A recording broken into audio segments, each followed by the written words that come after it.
El tatuaje reparador es una técnica mínimamente invasiva a través de la cual corregimos alteraciones cutáneas adquiridas, tales como la ausencia de areolas después de una mastectomía, reconstrucciones de cicatrices posquirúrgicas, enfermedades de la piel tipo vitíligo.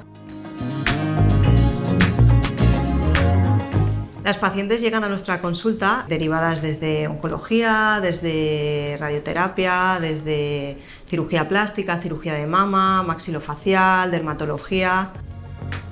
Ha sido un antes y un después a nivel físico, porque digamos que la enfermedad te anula tu identidad, de repente pues no te reconoces ante el espejo. El verte bien físicamente y completa en este sentido hace que emocionalmente nos sintamos mucho mejor. Yo me escondía de mis hijos, yo no me duchaba con mi hija, no quería que me viera desnuda. Gracias a Mary me supuso el poder disfrutar de mi cuerpo, que me viera mi hija, lucir escotes. Es un tatú, pero te cambia. Te ves diferente, te ves tú, te ves mujer.